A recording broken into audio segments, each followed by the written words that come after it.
Boa tarde, pessoal. Começaremos nossa live dentro de 3 minutos.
Dentro de 1 minuto, às 17h03, a gente dá início à nossa live, pessoal.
Boa tarde a todos.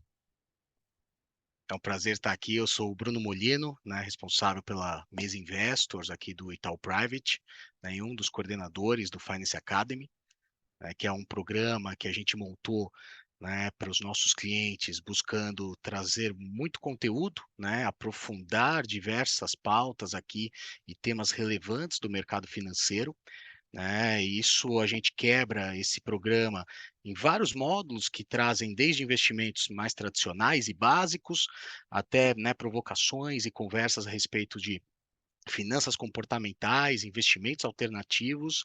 E hoje a ideia é trazer um pouco de criptoativos, né? Um tema que vem ganhando bastante relevância no mercado, né? E com isso as dúvidas vêm aumentando.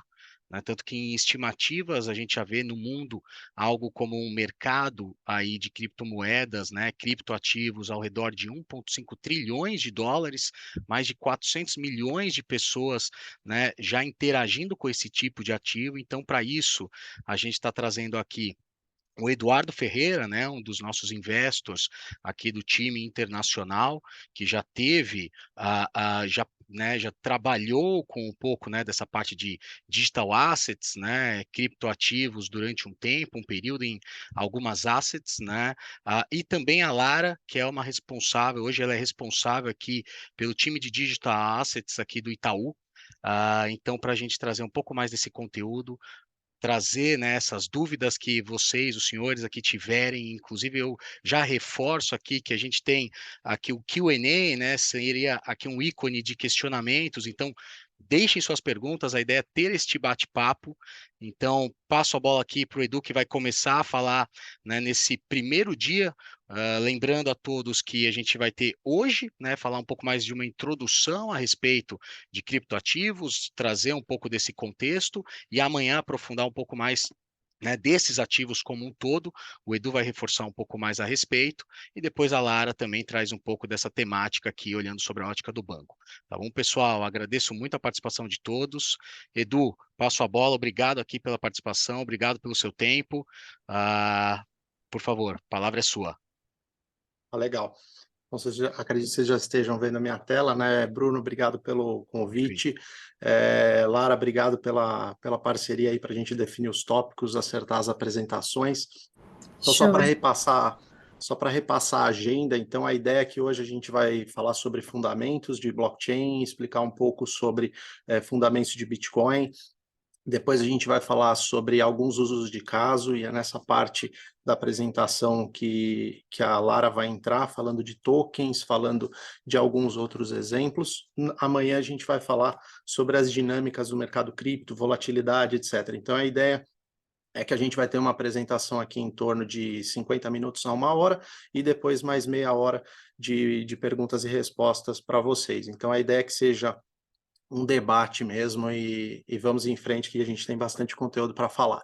Então, enfim, ao longo desses anos acompanhando esse mercado e estudando muito esse tema, eu já tive, assim, centenas de conversas sobre Bitcoin, para explicar o que é o Bitcoin, qual é a sua relevância, com pessoas de diversos backgrounds, com pessoas com diversos níveis de conhecimento, e eu sempre me deparo com a complexidade do tema, né? Então, revisando quais foram os caminhos que tiveram mais sucesso para explicar e para as pessoas entenderem isso, eu sempre divido em dois pilares fundamentais para entender blockchain e Bitcoin. O primeiro é o dinheiro e o segundo é a internet. E por que que isso é complexo? Porque, na verdade, a gente está falando aqui de dois temas extremamente abstratos. Quando a gente começa pelo dinheiro, o dinheiro é algo extremamente antigo, né? Algo que a gente até é difícil traçar quando que se inventou a primeira forma de dinheiro, mas o fato é que todos os seres humanos usam, todos querem ter um pouco mais de dinheiro, mas poucos sabem realmente como que ele funciona, quem controla a emissão, de onde vem o valor. Com a internet é algo bem semelhante, só que naturalmente ela é mais recente, né? Então, hoje todo mundo usa, inclusive essa reunião aqui, esse evento está acontecendo simplesmente por conta dos avanços tecnológicos que a gente teve na internet ao longo dos últimos 30 anos, e ela se tornou hoje quase tão importante como energia elétrica, né? Se a gente pensar hoje, todo mundo precisa da internet todos os dias. Porém, ela, assim como o dinheiro, também é pouco compreendida. Ninguém quer saber os detalhes de um protocolo SMTP, um protocolo HTTP. As pessoas simplesmente querem trocar e-mails, acessar sites, usar serviços, assistir seus filmes no Netflix, mandar uma mensagem por WhatsApp.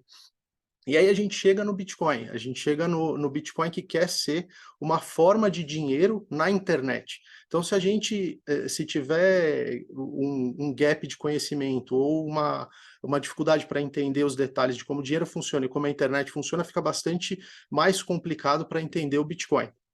Então, com essa introdução aqui, eu também acho que vale destacar algumas razões pela qual a gente prioriza o entendimento do Bitcoin quando a gente fala de criptoativos. Que além dele ser simplesmente o primeiro, de longe o Bitcoin é o criptoativo mais negociado e mais relevante em termos de valor de mercado. Quando a gente compara com outros criptoativos, a gente está falando perto de 50% de dominância do preço do Bitcoin em relação a todos os outros criptoativos. E se a gente eliminar vários criptoativos que são pouco relevantes, pouco líquidos, essa dominância chega a quase 70% do mercado. Então, não falar de Bitcoin primeiro é bastante complicado. O segundo ponto é a clareza regulatória. Hoje existem regras de tributação, de contabilidade, de tratamento jurídico para o Bitcoin nas principais jurisdições do mundo. Então, esse fator, inclusive, colabora com o terceiro pilar, que é essa clareza regulatória e liquidez faz com que o Bitcoin seja o criptoativo com maior disponibilidade de veículos tradicionais para exposição ao preço. Então, com essa introdução, vamos logo para o primeiro ponto, né? O primeiro ponto que eu falei, que é o dinheiro. Como o Bitcoin ele nasce como uma alternativa de dinheiro sem intermediários na internet, a gente precisa revisitar o que é o dinheiro. E aqui eu faço uma primeira provocação, para a gente pensar no dinheiro como uma tecnologia, como uma ferramenta. Basicamente, os seres humanos eles usam o dinheiro, essa tecnologia, para 3 funções básicas. Meio de troca, para facilitar o comércio, unidade de conta, para medir o esforço, para precificar coisas, e, por último, reserva de valor, que seria como uma forma de poupança, um instrumento de poupança para excesso de produção. Então, essas são as 3 principais funções do dinheiro. E os ativos que normalmente se destacam nesses atributos que eu estou mencionando aqui do lado esquerdo do slide, escassez, durabilidade, divisibilidade, fungibilidade, que nada mais é do que a capacidade de você trocar uma unidade daquele dinheiro por outra e eles dividem as mesmas propriedades, eles são trocáveis entre si sem nenhum prejuízo. Então, o dinheiro mais fungível, né, essa definição de fungível, esse é um atributo muito importante para algo que quer ser dinheiro. Portabilidade e aceitabilidade também são fundamentais para algo emergir e ser adotado como dinheiro. No momento que a gente fala do dinheiro como uma tecnologia, imediatamente você é levado a pensar que uma tecnologia evolui e formas de tecnologia competem entre si. Então, a gente pode aqui já começar uma evolução histórica de como que a gente chegou nas formas de dinheiro que a gente tem hoje. Então, basicamente, sociedades mais primitivas, elas praticavam o escambo, e até o escambo, ele não necessariamente é daquela forma que a gente lê no livro-texto, né? Que um criador de galinhas ia lá com 10 galinhas para trocar por uma vaca, por exemplo. Essas sociedades primitivas, elas emergiram, inclusive, com uma forma de crédito social. Então, imagina que uma pessoa, como eles se conheciam, eram sociedades bem pequenas, você tinha ali uma forma de crédito, ou seja, porque essas pessoas aceitavam ficar devendo umas para as outras, até que em algum momento elas concluíam aquela transação em termos de quantidade, em termos de produtos comuns. À medida que essas sociedades evoluíram, elas, na verdade, emerge uma necessidade, porque você vai começar a fazer negócios com pessoas e com outras sociedades que você não necessariamente confia. Então, você começa a ter a necessidade de um item que seja capaz de comunicar valor e que seja comum entre 2 participantes da economia. Essas formas de dinheiro, normalmente elas tinham ou um benefício funcional, então uma commodity comum, ou um benefício estético. E aqui eu já pulo para a segunda parte de itens primitivos, né, como conchas, pedras, dentes de animais. Essas seriam formas de padronizar o dinheiro para comunicar valor e, novamente, para cumprir aquelas 3 funções básicas que eu comentei em cima. O mundo foi evoluindo e, naturalmente, ativos que tinham a capacidade de se desenvolver nesses atributos foram prevalecendo como dinheiro. E aí a gente passa por períodos de commodities agrícolas, com sal, tabaco, fazendo função de dinheiro para facilitar as trocas, até que a gente chega no período mais recente com commodities metálicas se destacando amplamente na maioria desses atributos aqui. E aí eu cito principalmente o ouro e a prata, pela questão da escassez. É óbvio que o mundo passou por alguns períodos inflacionários dessas formas de dinheiro, quando grandes reservas foram descobertas. Vou dar aqui o exemplo das Américas. Isso fez com que o ouro tivesse um determinado período de maior oferta, mas o que eu estou querendo dizer aqui é que essas formas de dinheiro foram concorrendo e competindo entre si até que a gente alcançasse um padrão amplamente aceito e que atendesse esses atributos com grande facilidade. Aí aqui entra o desafio desse slide, contar mil anos de história em 5 minutos, né? Aqui dá para falar da ascensão e da queda do ouro. Basicamente, como eu comentei, o ouro, como uma commodity metálica, ele se firmou como dinheiro ali durante todo esse último milênio, de forma até mais organizada, com moedas, com reinos estampando ali a cara do imperador ou o rosto do rei nas moedas, e isso era trocado de forma bastante aceita. Porém, ali mais ou menos no século XVI, o ouro praticamente ele não circulava como moeda corrente. Você tem ali a emergência dos custodiantes. Então, o ouro basicamente ficava custodiado nesses empreendedores, que na verdade eram ali os princípios da atividade bancária, como a gente conhece, ali na Itália renascentista, e esse dinheiro, esse ouro, passava a ser depositado com custodiantes que emitiam certificados de depósito, que esses certificados de depósito, à medida que os custodiantes alcançavam determinada reputação, eles passavam a ser negociados praticamente com o mesmo valor do ouro depositado.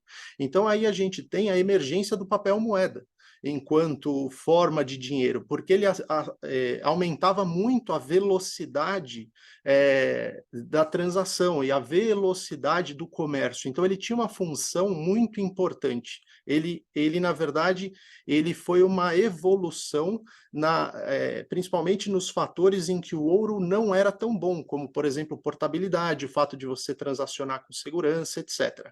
Esse modelo de custodiantes e emissão de papel moeda privado, naturalmente, ele teve os seus problemas também, porque como se percebeu que boa parte desses custodiantes, alguns deles não eram tão confiáveis quanto se parecia, você tinha, na verdade, você começou a ter falhas, você começou a ter fraude, e aí você vê ali no século XVII já as primeiras iniciativas de se criar bancos centrais, com o intuito, número um, de padronizar a emissão dessas notas, desses certificados que circulavam como papel moeda, e também para tentar mitigar esses riscos sistêmicos.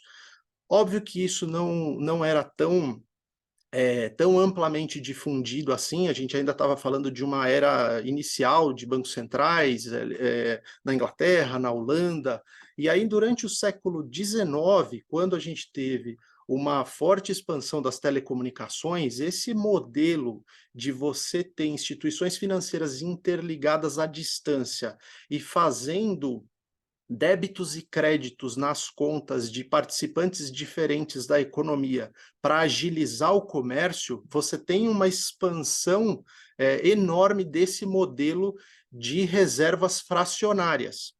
Então, isso se expande pela rede dos bancos, naturalmente dá mais poder para a forma que a gente conhece hoje dos bancos centrais, que basicamente se consolida ali no início do século XX. E durante o século XX, a gente tem todo o período das duas guerras mundiais, que foram períodos que, de certa forma, forçaram as economias desenvolvidas a expandir suas bases monetárias por conta do esforço de guerra, e aí, necessariamente, você tem um incentivo para que esses países se distanciem da rigidez do padrão monetário ligado ao ouro. Esse distanciamento das moedas, do seu lastro em metais preciosos, ele acontece gradualmente ao longo da primeira metade do século XX, chegando ali no ponto mais forte, né, que foi ali pós-Segunda Guerra Mundial, quando chegou o acordo de Bretton Woods. Você teve toda uma questão da conversibilidade do dólar em ouro. O dólar foi aceito como uma moeda de reserva, e ele era conversível em ouro, enquanto outras moedas eram conversíveis no dólar. Esse modelo ele durou enquanto pôde, até que essa conversibilidade do dólar em ouro foi interrompida em 1971 pelo Richard Nixon, né, uma decisão bastante relevante, e a partir de 1971 a gente chega aqui nessa parte da direita do slide, que é basicamente a era que nós vivemos hoje, que é a era de moedas fiduciárias, ou seja, moedas que dependem exclusivamente da confiança dos participantes da economia que o Banco Central vai gerir adequadamente essa base monetária. E aí hoje nós temos o quê? Um mundo de 160 moedas diferentes, onde várias dessas moedas, por razões diferentes, deixam de existir, por má gestão dos seus bancos centrais e outros fatores macroeconômicos, mas basicamente esse é a história de 1000 anos em 5 minutos. E aí a gente chega no contexto histórico da criação do Bitcoin, que o Bitcoin ele foi criado, na verdade o white paper do Bitcoin foi divulgado um mês depois da quebra do Lehman Brothers. Então, um mês depois da quebra do Lehman Brothers, em 2008, foi publicado o white paper do Bitcoin, que, na verdade, ele tem uma série, ele é inspirado em vários elementos da escassez do padrão monetário do ouro, por exemplo. Então, ele tenta replicar no mundo digital a escassez do mundo físico. Então, só para contextualizar, né, o momento histórico da criação do Bitcoin e o propósito que ele tem, que é de ser um dinheiro na internet. Então, com isso, eu vou passar para o próximo slide aqui, que eu acho que é bem relevante, a gente chega num ponto importante da apresentação. Qual que é o objetivo do Bitcoin? Por que que ele nasceu? Ele nasceu inicialmente para ser um dinheiro eletrônico ponto a ponto, na internet, ou seja, uma forma monetária que não dependesse de intermediários de confiança, de novo, os intermediários de confiança que, de certa forma, geraram até algum desequilíbrio ao longo de alguns anos, mas ele chega com uma proposta de ser descentralizado e de ser uma forma de dinheiro na internet. Aí vocês podem me perguntar, poxa, Edu, mas em 2008 já existia o PayPal. PayPal é dinheiro eletrônico, qual que é a diferença? A grande diferença aqui é a descentralização. O PayPal é uma forma centralizada de dinheiro eletrônico. O Bitcoin ele chega para ser uma forma descentralizada. E como é que ele faz isso? Ele faz isso através de um software. Ele é um software, nada mais do que isso. Então, você tem aqui um software que roda numa rede de computadores diferentes, uma rede de computadores que tem um objetivo. Na verdade, esses computadores se juntam de forma voluntária para rodar o mesmo sistema, ou seja, falar a mesma língua, para criar essa forma de dinheiro na internet. E aqui, o que esse sistema faz? Esse sistema nada mais faz do que controlar o saldo de cada endereço. Ele valida e armazena essas transações. Então, cada participante é um nó da rede, é uma parte dessa rede aqui que eu estou mostrando no lado direito do slide, e ele tem uma cópia exata de cada uma dessas transações. Então, como que se o Bitcoin, vocês podem me perguntar, se o Bitcoin é digital, o que garante que ele não seja infinito? Justamente porque essas unidades, elas são criadas gradualmente e elas foram, na verdade, a regra de criação de novos Bitcoins foi definida no momento inicial da rede. Eu vou falar sobre isso daqui a pouquinho, sobre a política monetária do Bitcoin. Então aqui, qual que é o incentivo, né? E aí eu já posso falar. Alguns críticos me perguntam, poxa, dizem que o Bitcoin nunca vai ser dinheiro, né? A minha resposta para isso, na verdade, é uma resposta de que o Bitcoin ele já é dinheiro, ele sempre foi dinheiro desde o primeiro dia dentro da rede. Então, o Bitcoin ele é o padrão monetário dentro da rede Bitcoin. O que isso significa? Que uma pessoa, para transacionar Bitcoins, ela paga as transações em Bitcoin e quem contribui poder computacional para a rede recebe, é remunerado em Bitcoins. Então, dentro da rede, ele já é dinheiro. O que é interessante se questionar é se essa forma de dinheiro vai transcender a rede e ter um valor econômico fora dela. E isso vai depender, de novo, dos incentivos para se participar dessa rede, dessa economia praticamente paralela, essa economia digital que é a rede do Bitcoin. E aí, para isso, a gente chega na política monetária do Bitcoin. Que, de novo, por que que eu criei aquela base falando tanto de dinheiro e falando do ouro, falando de escassez? Porque a política monetária do Bitcoin, ela foi pensada para que ele fosse uma boa forma de dinheiro, primeiro dentro da rede, e se os incentivos transcendessem a rede, ele poderia, teoricamente, competir com formas alternativas, com formas tradicionais de dinheiro.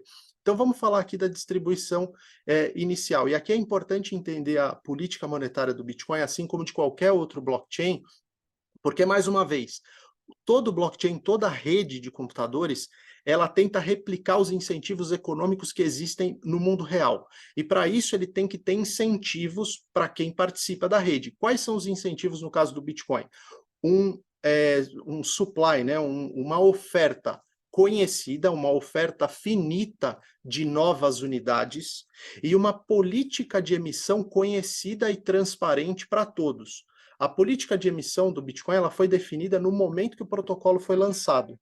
Então, isso dá a qualquer participante da rede a noção antecipada de o que ele tem que fazer para valer a pena ele investir nisso, ele entregar poder computacional para a rede, ou então trocar reais ou dólares por essa unidade de moeda, pensando que ela pode se apreciar no futuro pelas características que ela tem.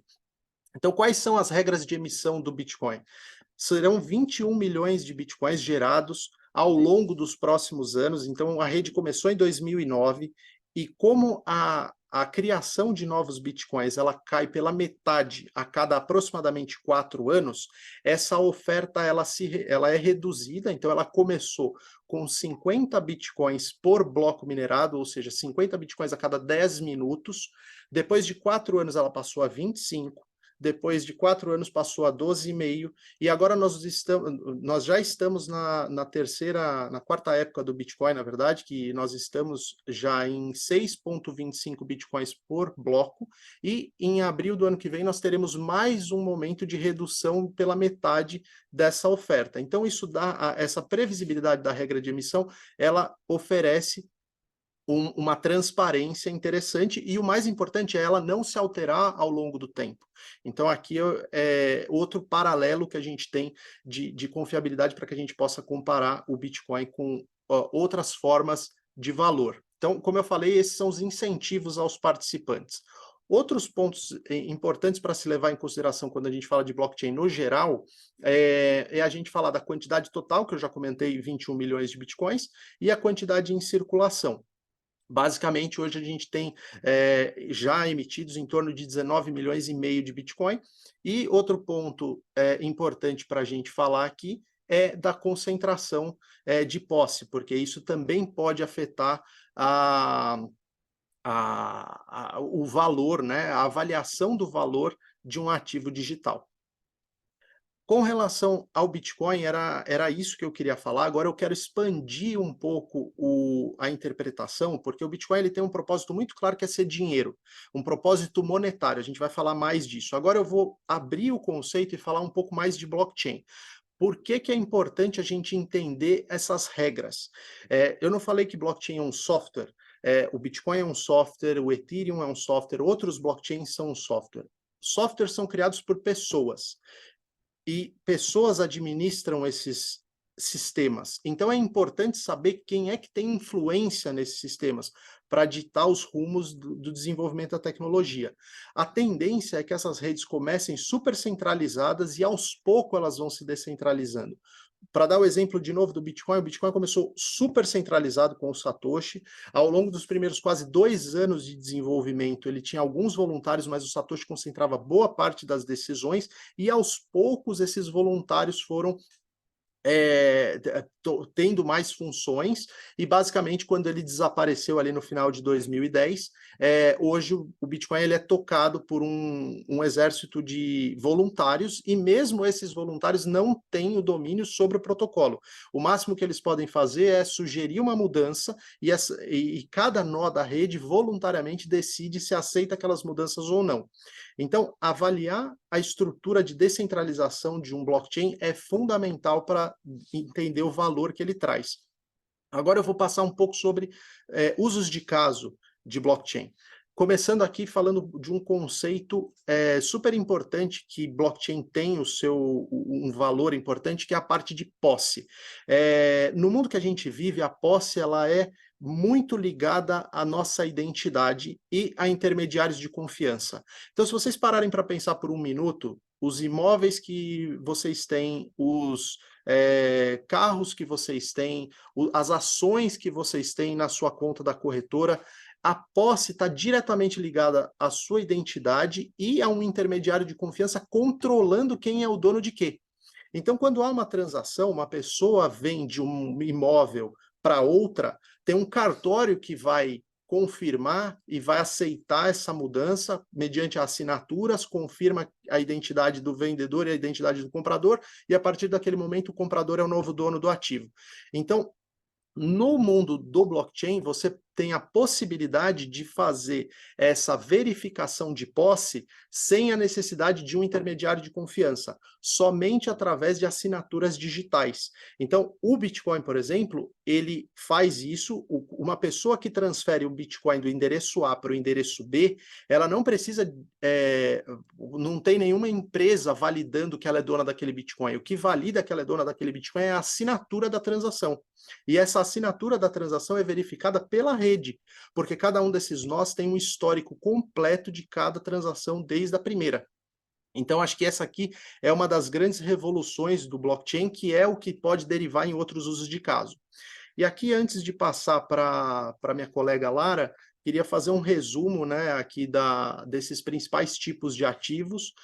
Primeiro, começar pelas criptomoedas, que eu já falei bastante aqui sobre o Bitcoin. O propósito das criptomoedas, basicamente, é facilitar transações. Então, é um modelo bem simples. A pessoa A transfere para a pessoa B. Então, basta que a pessoa A tenha o saldo e tenha as assinaturas daquelas moedas. Assinou, transferiu, acabou. Finito. Esse é o propósito das criptomoedas. Outros tokens, outras plataformas, e aqui as principais são os blockchains que se propõem a ser plataformas de desenvolvimento. Então, esses blockchains são como se fossem supercomputadores. Pensem numa computação na nuvem aqui. Então, imaginem que essas plataformas elas vão ter a capacidade de armazenar transações que são mais complexas do que aquela que eu acabei de descrever, que o A transfere X para o B. Aqui eu posso ter uma transação mais complexa. O A transfere X para o B se tiver uma condição Y, uma condição Z. Então, você consegue programar essas transações, você consegue ter uma complexidade maior. E essa complexidade maior de transação dá origem às aplicações, que aí o paralelo que eu faço, pensem nas plataformas como sistemas operacionais do seu celular, o Android, o iOS, e pensem nas aplicações descentralizadas, que são alguns tipos de uso aqui, que são os aplicativos do seu celular.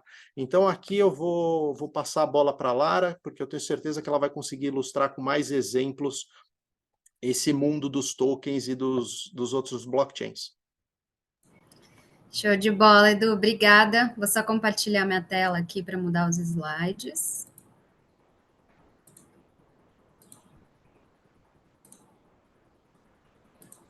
Todos visualizando?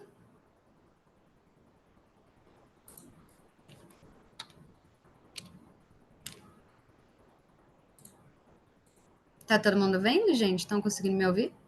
Sim, já está na tela. Show. Eu vou colocar aqui na tela, espelhar. Então, vamos lá. Então, só fazendo um compilado de tudo que a gente viu aqui do Edu, que apresentou super bem os conceitos de Bitcoin e camada, que são muito importantes, principalmente o Bitcoin, porque ele é o pioneiro e é o que trouxe todo o conceito dessa tecnologia que é a blockchain aqui para o nosso mundo nos dias de hoje. E também um pouquinho dos conceitos de camada, que são muito importantes, porque ele mostra que os criptoativos, eles vão além do Bitcoin, né? A gente tem outras camadas de infraestrutura, como ele bem explicou, que é a evolução dessa tecnologia, né? Trazendo uma tecnologia um pouco mais complexa, onde existem os famosos contratos inteligentes, que são justamente essas negociações condicionadas. E quando ele traz esses contratos inteligentes, principalmente por meio da Ethereum, que vocês já devem ter ouvido falar bastante, né, Ethereum, a gente traz toda essa camada de infraestrutura para o mundo de criptoativos, onde você pode inserir aplicações em cima dela. E por que isso é tão importante? Porque o mundo de criptoativos, gente, ele acaba sendo muito maior do que só o Bitcoin. Ele traz muitas outras possibilidades junto com a tecnologia blockchain que o Bitcoin introduziu aqui no mercado. E por que é tão importante a gente entender essa tecnologia? Porque esses conceitos, essa tecnologia, ela vai influenciar muito dos setores que a gente está acostumado. A gente precisa se familiarizar com esses conceitos e, mais do que isso, se sentir confortável com eles, porque elas vão passar a influenciar, aliás, já estão influenciando várias camadas e vários setores da economia, seja o bancário, seja o de varejo, seja o de imobiliário, logística, enfim, qualquer setor onde haja registro e gerenciamento de dados, a tecnologia blockchain ela pode ser útil. Claro que a gente está passando aqui por um cenário a longo prazo, falando de algo que ainda está sendo estudado, mas é importante a gente entender esses conceitos e como isso vai ser útil aqui na vida real e em tudo mais. Então, eu quero trazer para vocês aqui, principalmente essa frase que eu coloquei na tela, que é toda criptomoeda é um token, mas nem todo token é uma criptomoeda, que é justamente esse conceito de criptoativo trazer tecnologias e funcionalidades ainda mais amplas do que um simples meio de pagamento, tá? Mudando aqui para o próximo slide, eu quero trazer para vocês o conceito de tokenização, tá? O que é tokenização? Nada mais é do que a representação digital de um ativo real ou digital. Por que eu digo real ou digital? Pode ser algo do nosso mundo físico ou pode ser algo como um token nativo que só é representado dentro do mundo digital e não tem uma representação física, como, por exemplo, o Bitcoin. Como que esses ativos eles entram nessa representação digital? Justamente através dos contratos inteligentes, ou seja, em cima de redes de blockchain que tem essa funcionalidade um pouco mais complexa, que são justamente os contratos inteligentes. E eles determinam funcionalidades específicas dos mais diversos casos, que eu vou explicar um pouquinho mais para frente. Mas antes disso, quais que são as possibilidades que esse mundo e essa tecnologia de tokenização traz aqui para a gente? Primeiro, quando você digitaliza um ativo, você traz a possibilidade de dividir ativos que inicialmente são indivisíveis, como, por exemplo, um imóvel, como, por exemplo, uma obra de arte. Quando você tokeniza, você pode fazer fracionamento desses ativos. Então, eventualmente, por um valor mais baixo, e a composição daquele token vai representar aquele valor real. Outra possibilidade na tokenização é justamente trazer liquidez para algo que é ilíquido. Mesmo exemplo, imóveis, obras de arte, são transações que demoram a acontecer, é um mercado ilíquido. Quando você traz para o mundo digital, tudo isso se torna mais rápido, mais eficiente. E a oferta de produtos, ela acaba sendo mais ampla e mais democrática, porque à medida que você consegue baratear essas estruturas, você consegue trazer possibilidades de investimentos e trazer esses ativos para um público que não era o público sofisticado e qualificado, que geralmente é o público que tem acesso a esse tipo de infraestrutura, principalmente no mercado financeiro. E também a simplificação de todos os processos, porque quando a gente traz esses ativos digitais para a blockchain, em cima desses contratos inteligentes, dado que esses contratos têm condições que a gente consegue programar para que elas sejam executadas, você consegue executar, por exemplo, automaticamente uma garantia. Então, você consegue simplificar tanto a execução, vamos supor, entre compra e venda, que vou trazer os casos de uso um pouco mais para frente, mas você consegue tanto automatizar essas negociações entre partes, quanto a execução financeira e a execução das garantias que estão dentro daquele contrato. Tá? Quais são os benefícios, então, reforçando aqui dessa tecnologia que é a tokenização? Primeiro, fracionamento de tokens e baratear o custo da estrutura, a maior liquidez, que eu expliquei agora, também em caso de imóveis, obras de arte, acesso global. Então, aqui a gente está falando de um mundo digital. Essas transações, elas podem acontecer internacionalmente.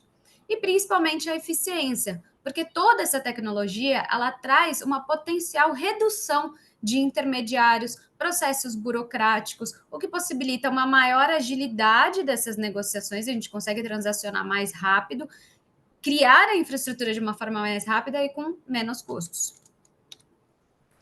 E aqui eu quero trazer um pouquinho para vocês dos tipos de tokens que existem hoje no mercado de criptoativos e as suas classificações, tá? O primeiro deles é o tokens de pagamento, provavelmente os mais famosos que vocês ouvem falar, porque é aí que entraria, por exemplo, no caso de um Bitcoin, que tem a funcionalidade de ser uma moeda transacional. Só que existem diversos tipos de tokens de pagamentos no mercado de criptoativo. Você imagina que hoje a gente tem provavelmente algo em torno de 20 mil criptoativos listados. Então, assim, é um mundo realmente muito amplo. A gente tem o Bitcoin, a gente tem a Litecoin, tem diversas outras moedas que podem ser criadas com a funcionalidade de pagamento, tá? Outro tipo de token são os tokens de utilidade, utility tokens. Esses tokens, eles representam algum direito de uso, algum acesso específico que você pode ter a produtos daquele ecossistema, algum benefício a mais, como, por exemplo, a renda daquele aplicativo, alguma remuneração específica, e aí entramos em conceitos de airdrops e outras coisas mais técnicas, mas quero que vocês entendam aqui o racional, que é você gerar alguma utilidade para aquele detentor daquele token. E um exemplo aqui desses utility tokens, que vocês podem ter ouvido falar também, são os fan tokens, que estão muito ligados a clubes de futebol, por exemplo, que eles conseguem benefícios como o direito a ingressos antecipados, direito a voto. Voto aqui tem até, gente, você escolher a cor da camisa do jogador, você escolher a música que eles vão entrar no estádio. Então, tem diversos tipos aqui de utilidade, de benefícios que você tem, que cria o senso de pertencimento a uma comunidade.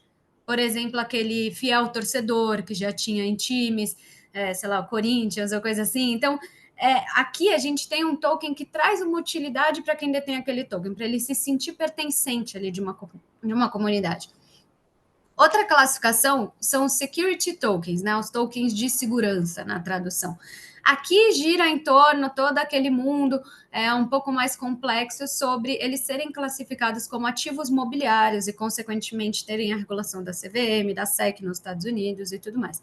Mas, basicamente, são tokens que representam algum ativo real, como um título ou uma ação, tá?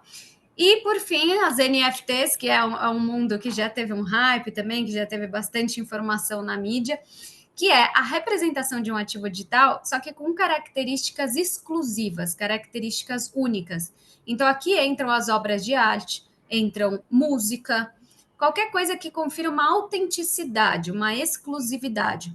E aí, esse NFT é um token, que é um código imutável e um código único. Por que ele é não fungível? E aí, como o Edu bem explicou, a nota de R$1, por exemplo, ela é fungível. Então, se você replicar as notas de R$1, ela sempre vai ter o mesmo valor. R$1 é R$1 para qualquer pessoa. Já a NFT, ela é não fungível, ou seja, você não consegue replicar aquilo, porque ele representa algo único. Ele dá autenticidade digital para aquilo. E uma coisa bem bacana das NFTs também é que aquele emissor daquele token, ele consegue também definir um percentual de royalty nas negociações. Então, a cada momento que aquele token é sido negociado por compradores e vendedores, o emissor continua ganhando royalties em cima daquela negociação, que é um conceito bem bacana. E aqui vale mencionar também um exemplo que vocês, com certeza que todo mundo conhece, que é a Tiffany, que é uma marca de luxo. A Tiffany fez uma parceria com um ecossistema de NFT que chama CryptoPunks. E aí, trazendo um pouco da utilidade, né, do mundo real. A Tiffany fez essa parceria para colares de diamantes que custavam a partir de $50 mil, e apenas os detentores das NFTs, daqueles CryptoPunks, poderiam comprar, poderiam ter o acesso àquele colar. Então, é um exemplo aqui de você ter um NFT único e também ter uma utilidade dentro daquele ecossistema. vamos aqui aos próximos slides e eu quero trazer um pouco mais para a realidade de vocês, conceitos que vocês provavelmente já ouviram falar bastante, principalmente no mercado financeiro. E aqui, gente, vale ressaltar, todos esses projetos, alguns em fase de andamento um pouco mais avançada, outros menos, vale mencionar que essa tecnologia ela ainda está em ascensão, né? Uma tecnologia que ainda está num ponto muito inicial. Então, nada aqui é escrito em pedra, né? As coisas podem mudar, as coisas podem aprimorar. E o que muitas das instituições e entidades que estão gerando esses tokens reais é muito entender a eficiência da tecnologia e como que ela pode ser utilizada nesses serviços, tá? Então, a gente está nessa fase ainda. E aí, aqui trazendo para o mundo de recebíveis, né? Então, risco sacado, que certamente vocês já ouviram falar, que é um mundo de crédito, onde basicamente você tem antecipação de recebíveis, antecipações de cartão de crédito, e que acaba gerando uma renda que é muito importante aqui no Brasil, essa forma de captação de recursos. O que acontece na tokenização de recebíveis? Os recebíveis por si só, fora da tokenização, eles geram um trabalho muito grande pelas instituições de análise das notas, de validação daquele recebível, de confirmação, de registro, e é um processo bastante moroso e um processo que tem custos altos, porque envolve vários intermediários. Quando a gente traz isso para o mundo da blockchain, a gente consegue simplificar esse processo. Então, com esses contratos programados, tanto o padrão de recebível que pode ser acessado na estrutura, quanto a execução e a liquidação dos pagamentos cronológicos que vão sendo feitos, tudo isso vai ser automatizado. Então, a gente simplifica o processo. Com isso, a gente tem uma potencial redução dos intermediários que também fazem parte dessa estrutura. E quando a gente reduz intermediários, a gente consegue também reduzir custos da infraestrutura. Então, tem vários benefícios aí da gente tokenizar os recebíveis. E para a pessoa física, né, para o investidor, a gente também entra na possibilidade de diversificação de carteira, mais transparência, de novo, ampliar o acesso, a democratização e uma potencial taxa de juros no desconto aqui dos recebíveis mais vantajosa, uma vez que o custo da estrutura está ficando mais barato. Enfim, tudo isso, de novo, em fases de teste, alguns mais avançados e sendo negociados, mas vai lembrar que é uma tecnologia em ascensão. O mesmo racional vai ser aplicado aqui para o setor imobiliário, só que aqui a gente está pensando em imóveis e em terrenos. Então, prover soluções para construtoras a título de captação de recurso, além de investimento para clientes pessoa física, na rentabilização daquele título. Então, aqui a gente muda um pouco o formato de captação de recursos e principalmente de rentabilização de investimentos em pessoa física, que a gente consegue tornar mais líquido e, de novo, com o fracionamento, a gente consegue pulverizar o acesso, que antes era mais restrito a um público mais qualificado. E aí, por fim, um outro exemplo aqui de utilidade da tokenização seriam as commodities agrícolas. Então, tokenizar commodities com a possibilidade de armazenamento digital, troca de insumos, serviços, garantias de empréstimos, também traz uma eficiência maior para esse setor. E aí eu trago aqui um projeto que eu não sei se vocês já ouviram falar, que é o projeto do AgroToken, que é um projeto que cria stablecoins, que eu vou explicar o conceito de stablecoin no próximo slide, mas ele cria stablecoins colateralizadas em grãos e alimentos. Eles criaram até uma stablecoin que chama Soia, que é equivalente a 1 tonelada de soja. E eles fizeram uma parceria recentemente com o Banco do Brasil para criar uma plataforma que se chama Broto, e incentivar os produtores a captar recursos, comprar materiais, comprar maquinário, comprar fertilizantes, enfim, tudo isso em troca de uma produção tokenizada. Então, eles tokenizam essa produção dos agricultores para que eles possam ter um meio de troca dentro dessas plataformas. De novo, gente, tudo isso aqui ainda em fase inicial, tá? E eu imagino que muitos de vocês aqui que estão nessa nossa live são empresários. Então, eu vejo aqui vários despertando e ficando curiosos. Poxa, como é que eu posso colocar tokenização no meu negócio? Como é que eu posso trazer isso aqui para o meu mundo e otimizar, né, tornar meu negócio mais eficiente? E aí, de novo, gente, aqui a gente ainda tem vários desafios em cima dessa tecnologia com relação à usabilidade, com relação à escalabilidade, depois que a gente testa os casos de uso, com relação à interoperabilidade, ou seja, entre outros players do mercado e agentes reguladores. Então, ainda tem alguns desafios para essa estrutura ficar 100% de pé, apesar de algumas já estarem rodando por aí. E aí vocês vão me perguntar, tá bom, Lara, legal, entendi tudo isso aqui, mas afinal, o que eu posso tokenizar? Gente, a resposta é, vocês podem tokenizar tudo. Tudo pode ser tokenizado.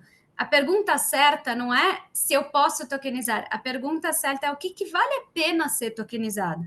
Por quê? Esse token, ele vai gerar algum valor? Ele vai trazer alguma utilidade? Ele vai matar alguma dor? Ele tem alguma garantia? Essas perguntas precisam ser feitas para pensar se vale a pena tokenizar ou não, tá?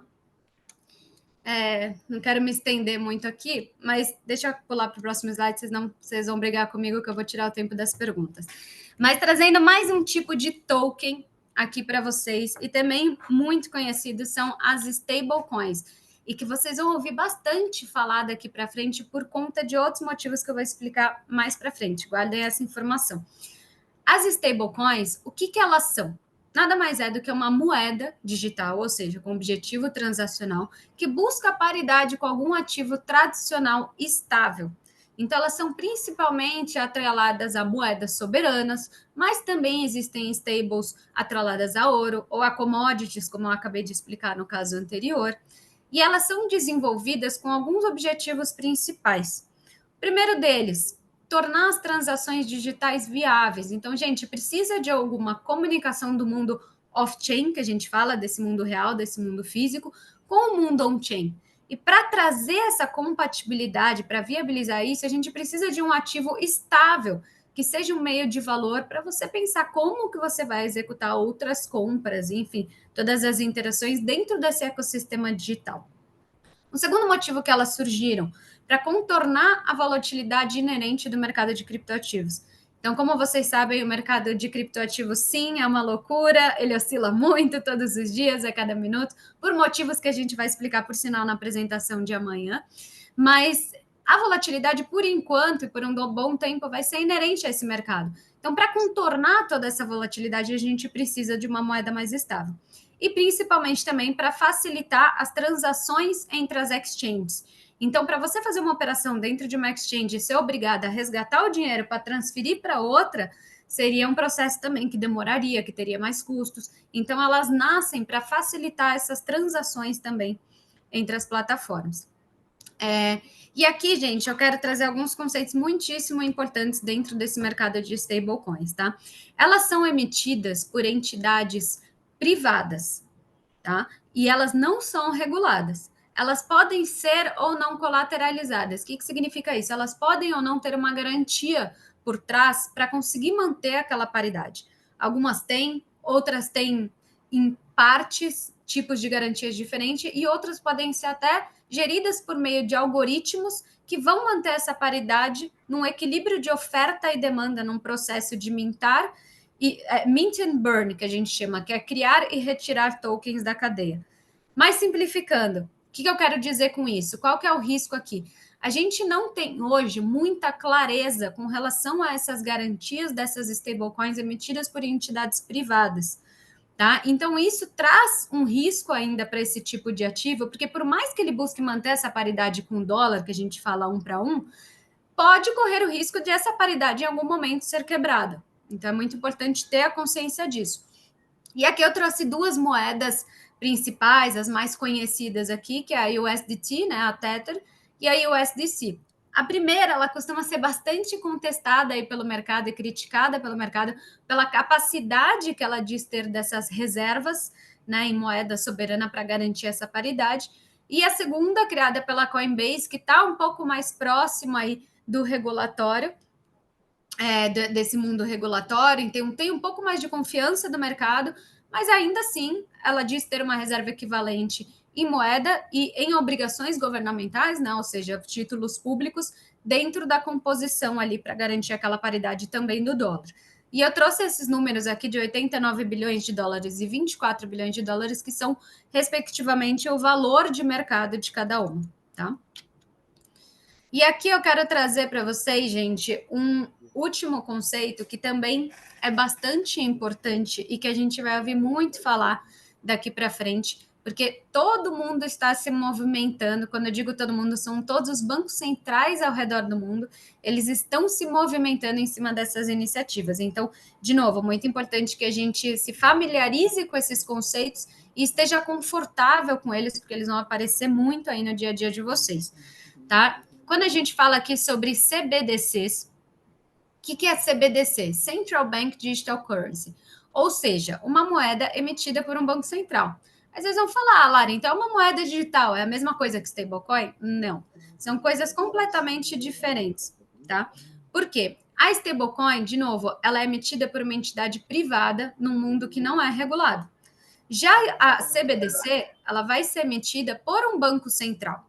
Então, ela tem essa segurança dessa emissão e ela nada mais é do que a representação digital da moeda soberana daquele país. Quando eu digo representação digital, gente, significa que essa moeda, ela vai seguir.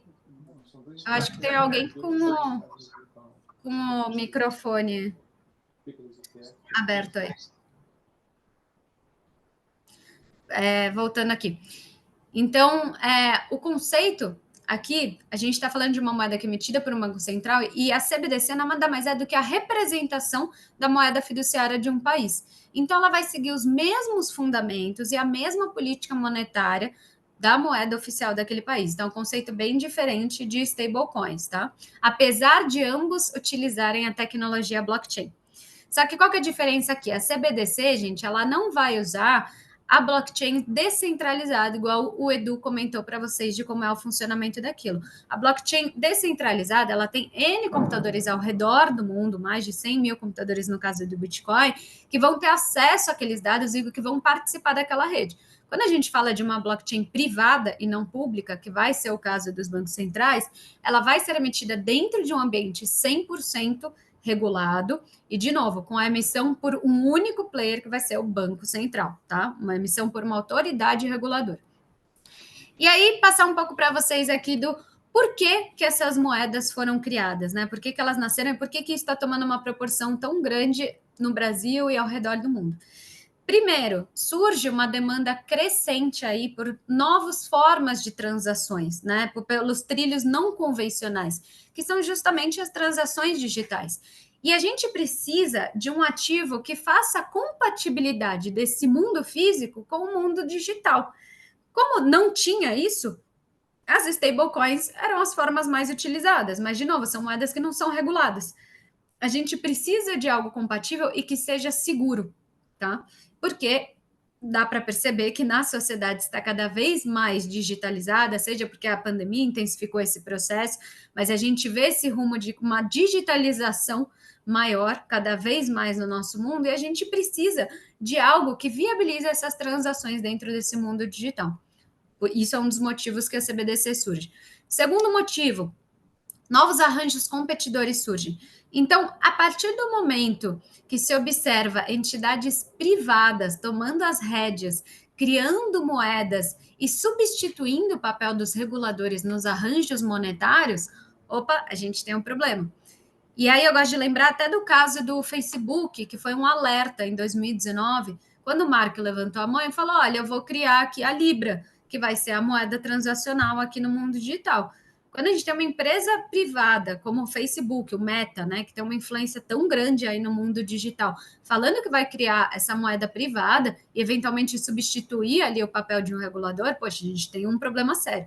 No final, ele apanhou, vamos dizer, de todos os lados, e acabou não dando andamento, a Libra não foi para frente, o projeto depois se tornou o Gem, continuou não indo para frente, enfim, isso morreu ali, mas foi um alerta lá em 2019 das possibilidades que poderiam acontecer.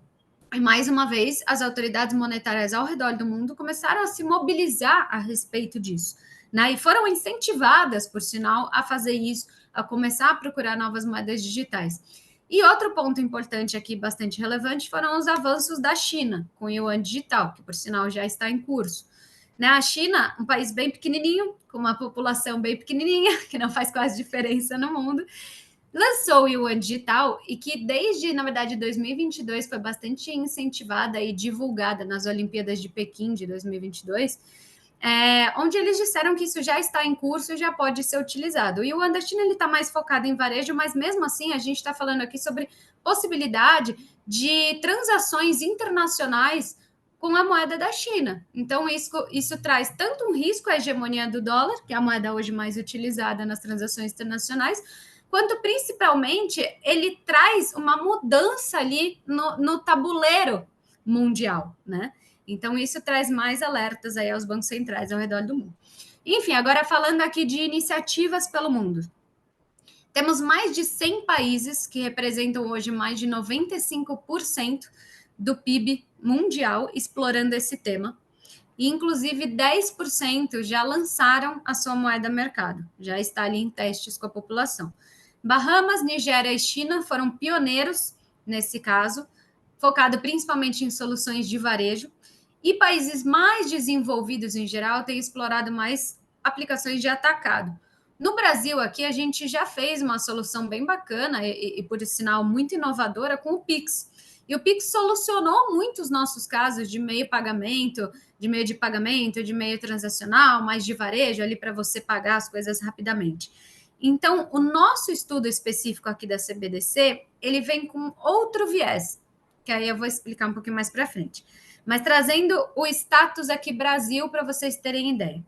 Aqui o nosso Real Digital, que é a CBDC do Brasil, ela está em estudo desde 2020, começou lá em 2020, através do Drex.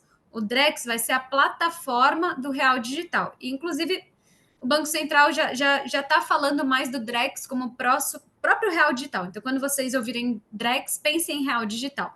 Além da plataforma que ele vai ser inserido, mas esse conceito vocês vão entender amanhã, tá, gente? Então, eu vou deixar um spoiler aqui, mas é amanhã que eu vou explicar direitinho o Drex, o funcionamento, em que passo que está, como que o Itaú está dentro disso, tudo isso eu vou explicar na apresentação de amanhã. Mas já deixando um spoiler aqui para vocês, o nosso Real Digital está em estudo através do Drex. O Sandbox regulatório, que é o ambiente regulatório criado para fazer esses testes, ele começou em novembro de 2021, mas foi oficialmente lançado em março de 2022, através do Lift Challenge.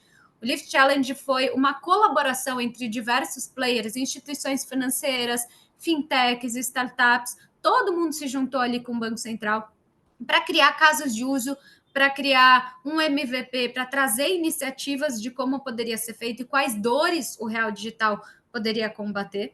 E aí, agora, em 2023, entre março e junho, o Banco Central definiu algumas diretrizes a respeito disso, fez a seleção dos participantes, e o Itaú é um dos participantes aí desse projeto, e trouxe o início do projeto piloto agora em 2023. A expectativa é que isso seja desenvolvido em fase de testes ao longo de 2024. Entrará provavelmente, se tudo der certo, né, gente? As agendas podem mudar, mas entrará provavelmente em circulação aí para alguns testes com a população no final de 2024, para ser oficialmente lançado ali em 2025, tá? Mas, enfim, esses são os conceitos que eu queria trazer. Por sinal, se vocês tiverem interesse, tem um site bem bacana, que é o CBDC Tracker, que vocês conseguem acompanhar todas essas iniciativas ao redor do mundo. Vocês conseguem acompanhar as moedas digitais que estão lançando, quais são os países que estão mais ou menos avançados, aparece ali a fase de desenvolvimento, qual o objetivo do projeto, quais dores eles vêm combater. Então, é bem bacana se vocês quiserem acompanhar como estão essas iniciativas, tá? Pessoal, esses eram os conceitos que eu queria trazer para vocês com relação à tecnologia. Vou tirar aqui a tela cheia, porque senão eu não consigo ver a carinha de vocês. Mas são os conceitos aqui que eu queria trazer para vocês em relação à tecnologia. E acho que é o momento de a gente abrir aí para perguntas, que provavelmente tem muitas. Mas, enfim. E amanhã, eu trouxe alguns spoilers, mas amanhã a gente vai trazer uma visão de mercado, explicar um pouquinho mais da volatilidade nesse mercado de criptoativos, e aí eu vou trazer para vocês também as iniciativas do Itaú e como que ele está se posicionando nesse mercado, tá? Perfeito, Lara. Obrigado, Lara. Obrigado, Edu. Acho que, novamente, tem várias perguntas aqui. Eu acho que nesses próximos minutinhos, vamos abordar um pouco mais, que eu acho que são alguns conceitos importantes aqui que têm sido questionados. Acho que a primeira pergunta aqui, né, acho que remete um pouco, né, da parte do Bitcoin, que é a criptomoeda mais famosa aí do mundo, como vocês reforçaram, né? Mas perguntaram, não é um problema não saber quem foi o criador, né? Se fala do Satoshi, mas hoje, né, não se sabe quem é o Satoshi, quem foi o criador, por que isso existe. Então, acho que essa aqui acho que é mais direcionada para o Edu.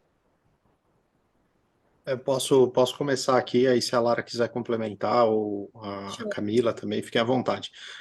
Bom, acho que, como eu comentei no slide sobre o caminho de centralizado até descentralizado, o Satoshi sabia desde o começo, só para contar um pouquinho de história, o Satoshi, na verdade, ele divulgou o white paper do Bitcoin num mailing list de um grupo de pesquisadores que advogam a favor de privacidade na internet, que é um tema muito recorrente desde o início da internet. Então, ele sempre foi muito consciente sobre os riscos da superexposição num tema complexo, num tema difícil como o dinheiro. Todas as outras alternativas de dinheiro digital que existiram antes do Bitcoin, de certa forma, falharam por terem pontos centrais de falha, ou serem uma empresa constituída, ou terem pessoas públicas que podiam ser, de certa forma, combatidas por governos. Então, ele tinha essa noção da sensibilidade do tema. Então, ele zelou por manter a sua privacidade por conta disso. Óbvio que num primeiro momento, naquele primeiro ano, até o final do segundo ano, quando ele ainda estava publicamente interagindo com os outros colaboradores, ele ainda era uma parte relevante no sentido da governança. A partir do momento que ele desaparece no final de 2010, ele não tem mais influência sobre o protocolo. E aí os desenvolvedores é que passam a ser os contribuintes por alterações. Então, o fato de hoje não sabermos quem é o Satoshi, a identidade do criador, se é um homem, se é uma mulher, se é uma pessoa, se é um grupo de pessoas, é menos relevante hoje, dada a descentralização que o Bitcoin alcançou. Um risco que é importante ser mencionado é que existem, como no começo da rede, o Satoshi praticamente minerava sozinho, com os primeiros voluntários que o auxiliavam no projeto, muitas wallets que mineraram no começo do protocolo são atribuídas a ele. Então, são atribuídas a ele aproximadamente 1 milhão de bitcoins, que, em tese, por conta de acompanhar o blockchain, seriam atribuídas ao Satoshi. Essas moedas nunca se movimentaram, elas nunca foram transacionadas. Como eu falei que concentração de posse pode ser um problema para o valuation, se um dia essas moedas se movimentarem, elas podem representar uma pressão de venda, digamos assim. Mas, respondendo de forma objetiva, o não conhecer a identidade do Satoshi hoje é menos importante do que já foi no passado. Então, é a minha contribuição a esse tema. Boa, boa, Edu. Acho que aqui tem outra pergunta aqui, né, que eu acho que é importante, que remete um pouco desse mercado, né? Pergunta faz, né, o que faz para mudar a cotação dessas criptomoedas, né? Quais são as regras de mercado que direcionam, né, que tem impacto nesse valor aí dessas criptomoedas? Posso começar também, mas a Lara vai falar desse tema amanhã, mas basicamente assim, o mercado ele acaba sendo um mercado ainda muito pequeno, né? Eu vou falar disso amanhã também em termos de tamanho, é um mercado de $1,5 trilhão de dólares. Só para uma comparação rápida, amanhã a gente vai mostrar mais dados, mas o mercado de ações globais é um mercado de mais de 100 trilhões de dólares. Então, basicamente 100 vezes maior. Então, no mercado de 1 trilhão, quando você tem uma notícia, quando você tem uma decisão regulatória, você tem muita influência no preço, porque o mercado é menor e menos líquido. Naturalmente, à medida que o Bitcoin cresce e se institucionaliza, ele acaba tendo mais influências de fatores macroeconômicos. Então, eu iria por essa linha. Outros projetos que são menores ainda que o Bitcoin, então tem muito mais influência da comunidade, muito mais influência das decisões dos criadores. Então, de novo, esses são mercados não regulados que acabam simplesmente oferta e demanda, que acabam afetando o preço. Aí, Lara, fica à vontade se quiser complementar. Lara, tá no mudo. Passou a pandemia, passou tudo e a gente ainda não aprendeu isso, né? Mas, na verdade, Edu, você falou super bem. Eu não quero, na verdade, responder essa pergunta 100% com um único propósito, que é deixar vocês curiosos para a apresentação de amanhã e participarem da apresentação de amanhã. Porque amanhã a gente vai falar muito sobre essa visão de mercado e principalmente a volatilidade, quais são os conceitos que afetam o preço do mundo de criptoativos em geral e principalmente fazendo estudos em cima do Bitcoin, porque é a moeda de maior capitalização de mercado, de maior liquidez, o pioneiro, mais importante, inclusive o maior market share do mercado de criptoativos, junto com a Ethereum. Então, a gente vai trazer muito desses conceitos amanhã, mas o que o Edu trouxe é bem importante nesse sentido. Ainda é um mercado pequeno, principalmente quando a gente compara com o mercado tradicional.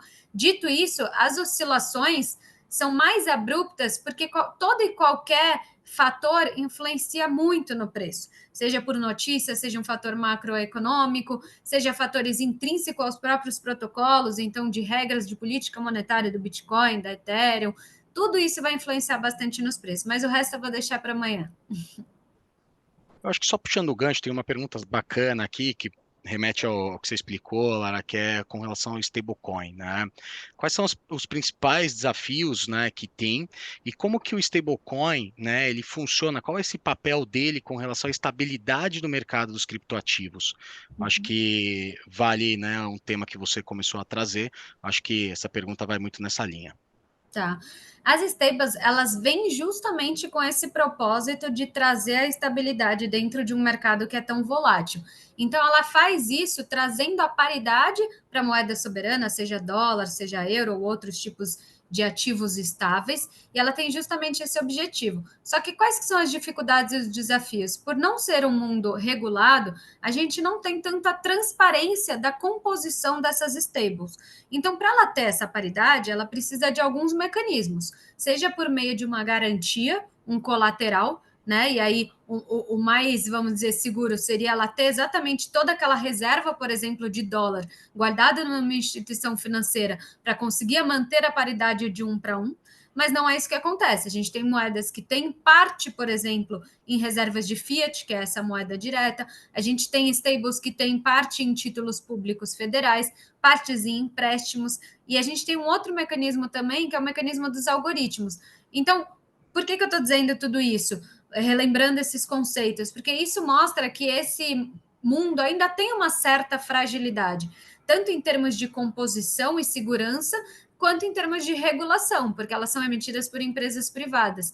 E aí a importância é justamente que as stablecoins encaminharam para estarmos onde estamos hoje, de uma moeda digital emitida por um banco central, porque aí sim a gente tem todo o benefício da tecnologia blockchain, porém dentro de um ambiente regulado e seguro com uma autoridade por cima. Então, acho que essas são as principais diferenças e o porquê que a stablecoin continua sendo de importante no mercado e relevante, porém com algumas características que podem ser adaptadas para o nosso mundo. Ótimo. Tem outra aqui. Queria Vai lá, só fazer um pode complementar. complemento. Queria complementar sobre as stablecoins. Acho que vale a pena revisitar.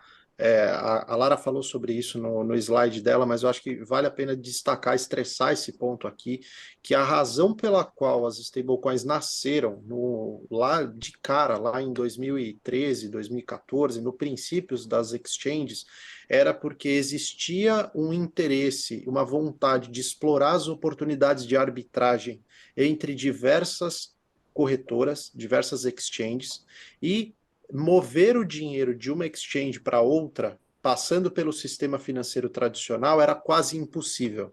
Se já era difícil uma exchange ter conta em banco, o trader tirar o dinheiro da exchange para o banco, mandar para o outro banco ou mandar para outra exchange, para aí ele tirar proveito daquela oportunidade de arbitragem, era impossível.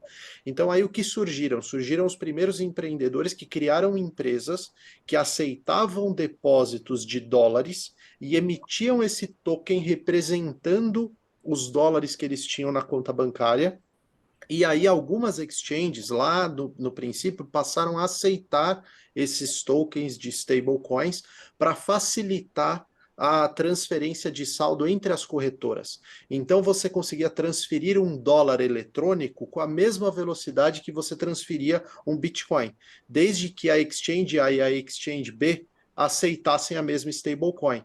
Então ela nasce para tirar essa fricção do mercado tradicional entre as exchanges. Óbvio que à medida que elas cresceram, que elas ganharam volume, o risco também aumentou. O risco regulatório e o risco de regulação, o risco de alguns desses emissores eventualmente cometer uma fraude, porque ele, de repente, ele estava sentado em cima de 500 milhões de dólares, depois ele estava sentado em cima de 1 bilhão de dólares, de repente ele estava sentado em 10 bilhões de dólares.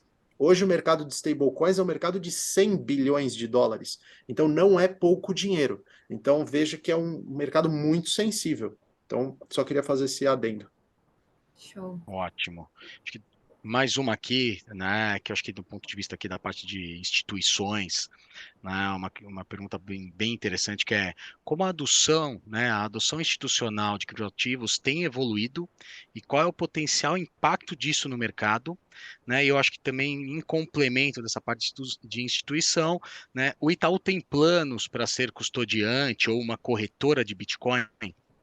Deixo aqui para vocês responderem. Lara, eu posso começar e aí você arremata com a de custódia? Então, tá bom.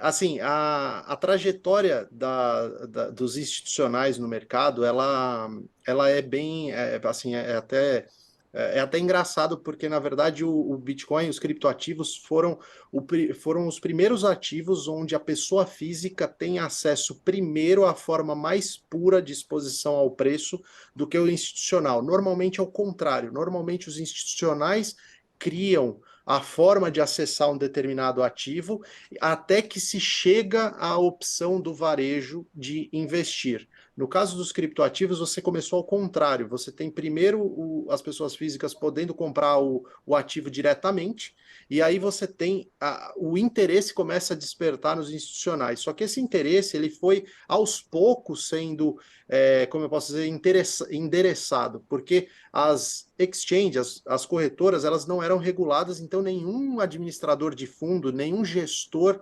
regulado de recursos de terceiro podia tocar nesses ambientes não regulados. Então isso começou a mudar lá em 2017, quando a CME, a Bolsa de Chicago, lançou os primeiros contratos futuros de Bitcoin. E aí você começou a ter os primeiros fundos, os primeiros hedge funds se aventurando a ter ativos digitais, e aí você começou a fechar vários itens importantes, como custódia regulada. A Lara vai falar sobre isso no Brasil, mas custódia regulada, a capacidade de auditar saldos em ativos digitais, como você presta contas, como você recolhe impostos em cima de bitcoins ou em cima de outras criptos. Então, esse desenvolvimento regulatório, ele vem acontecendo gradualmente, com todos os desafios e todos os problemas que a indústria já passou, de fraude, etc., até a gente chegar hoje num ambiente que a gente está tentando, assim, o mercado ainda está se homogeneizando em termos de regra. E eu acho que a gente está perto de alguns passos importantes que a gente vai falar, inclusive, amanhã, como o ETF de Bitcoins nos Estados Unidos, e aí vou passar para a Lara falar sobre custódia e falar do Brasil e do Itaú. Show. É isso, acho que o Edu respondeu bem a parte, boa parte, de novo, também não vou explicar muito, porque está muito ligado à nossa apresentação de amanhã, mas, basicamente, assim, a evolução das instituições financeiras nesse mercado está muito conectada com a evolução do ambiente regulatório. E aí, desde 2022, como o Edu comentou, isso já vem sendo estudado, já vem sido cada vez mais aprimorado, mas principalmente no final de 2022, a gente teve uma lei que foi sancionada, que foi super importante, que foi o Marco Regulatório dos Criptoativos. Ela começou ali em dezembro de 2022 e entrou em vigor em junho desse ano. E ela foi bastante relevante porque ela trouxe algumas diretrizes sobre os prestadores de serviços de ativos virtuais, e aí a gente entra em distribuição, em custódia, em negociação, tudo conectado a esse mundo de ativos virtuais, quais são os prestadores de serviço.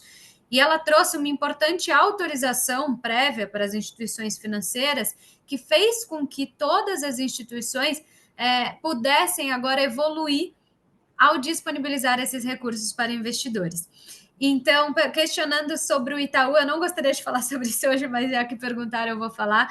Sim, o Itaú já traz uma solução de custódia, que é um diferencial super bacana, uma custódia qualificada. Então, só lembrando aqui por cima, não vou entrar em detalhes porque eu vou falar amanhã, mas existem aí 3 tipos de custódia no mundo de criptoativos, que é a autocustódia, ou seja, você fazer a custódia própria dos seus ativos, você ter as chaves privadas, e aí tem algumas possibilidades entre software e hardware, que a gente chama de cold wallet e hot wallet, enfim, vou explicar um pouquinho mais desses conceitos amanhã, mas você tem a autocustódia, você tem a terceirização por meio de exchanges, mas aí ainda existe um risco, porque, de novo, muitas das exchanges ainda tem uma questão regulatória que está em andamento, e aí você também não tem a segurança de delegar isso para as exchanges. A gente já viu aí muitos cenários de hacks e tudo mais em cima disso, de ataques cibernéticos. E aí a gente tem, junto com esse contexto regulatório que está avançando,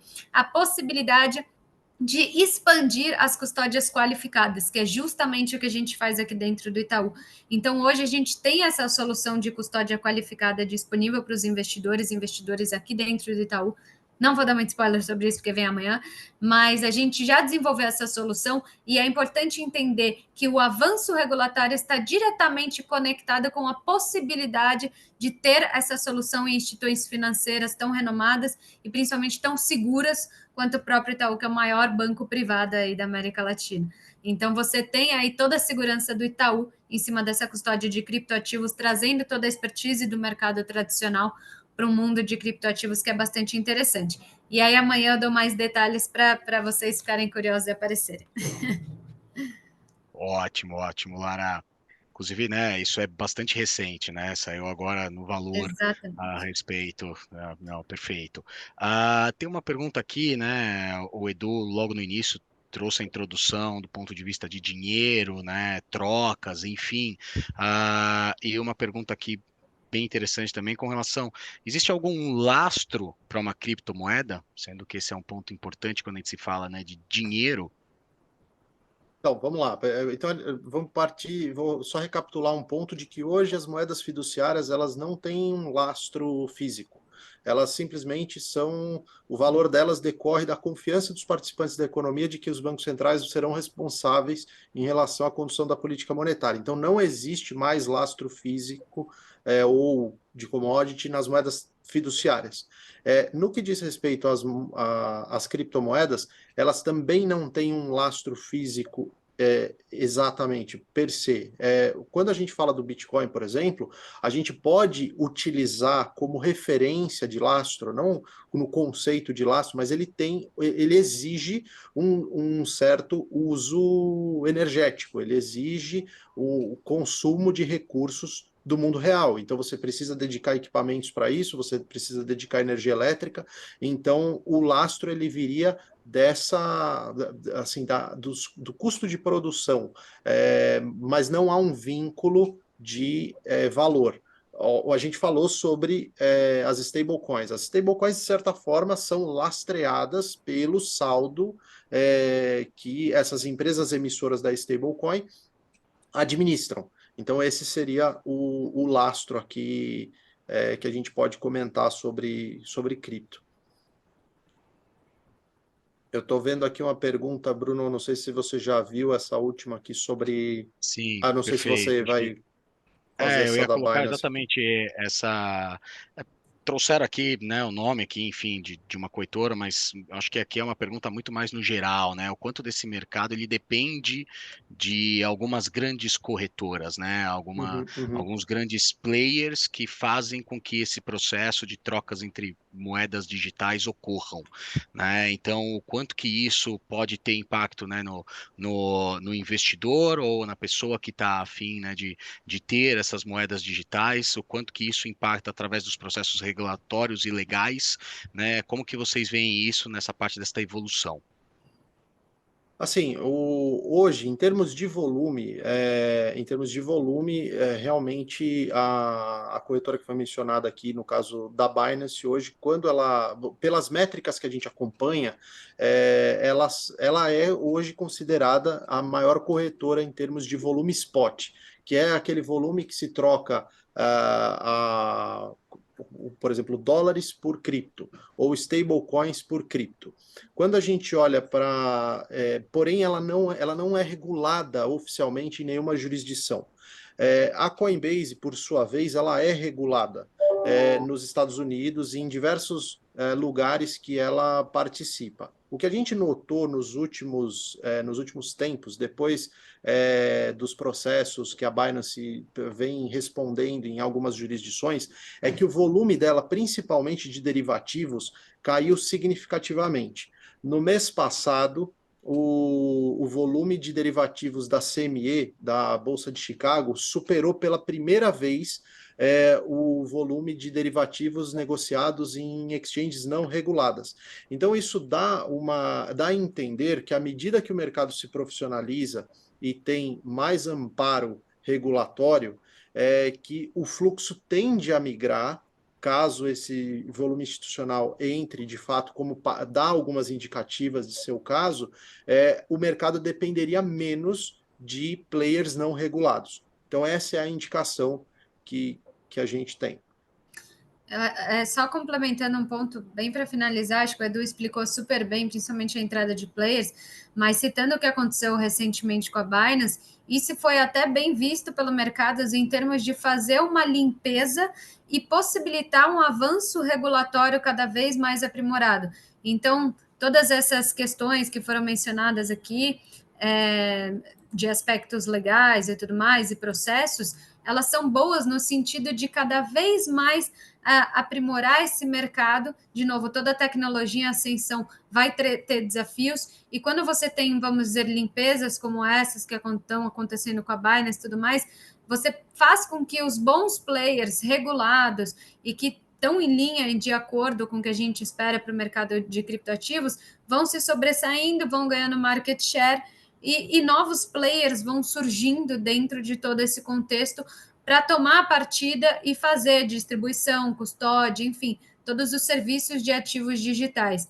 Então, o mercado deixa de ser dependente de uma corretora. A Binance ela foi importante, né, principalmente no início do mercado de criptoativos, porque ela conseguiu, vamos dizer, pulverizar esse acesso, conseguiu tornar relevante, mas a partir do momento que ela sai por questões regulatórias e que não estavam condizentes com a lei, ela abre espaço para instituições reguladas tomarem partido nisso. Então, de novo, o que eu quero fazer a conexão aqui é que muito desses avanços e entradas de players institucionais estão muito conectados com esse avanço regulatório. E essas questões da Binance nada mais são do que a demonstração pura desses avanços regulatórios em andamento. Ótimo. Pessoal, temos algumas outras perguntas, mas em função do horário aqui, acho que também tem bastante a ver com relação ao tema que vai ser tratado amanhã, tá? Então eu queria agradecer Lara, Edu, né, pela palestra.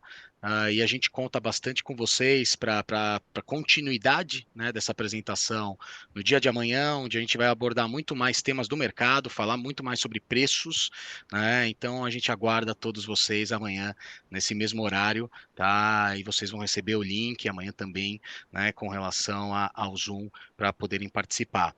E a gente pediria para que todos coloquem aqui também, respondam a pesquisa de satisfação, é fundamental, super importante para a gente continuar evoluindo aqui nesse tema para vocês, tá, pessoal? Novamente, obrigado pela participação de todos, obrigado, Lara, obrigado, Edu, Obrigada, e até amanhã, Obrigado. pessoal. Uma boa noite a Tchau. todos. Tchau, boa noite.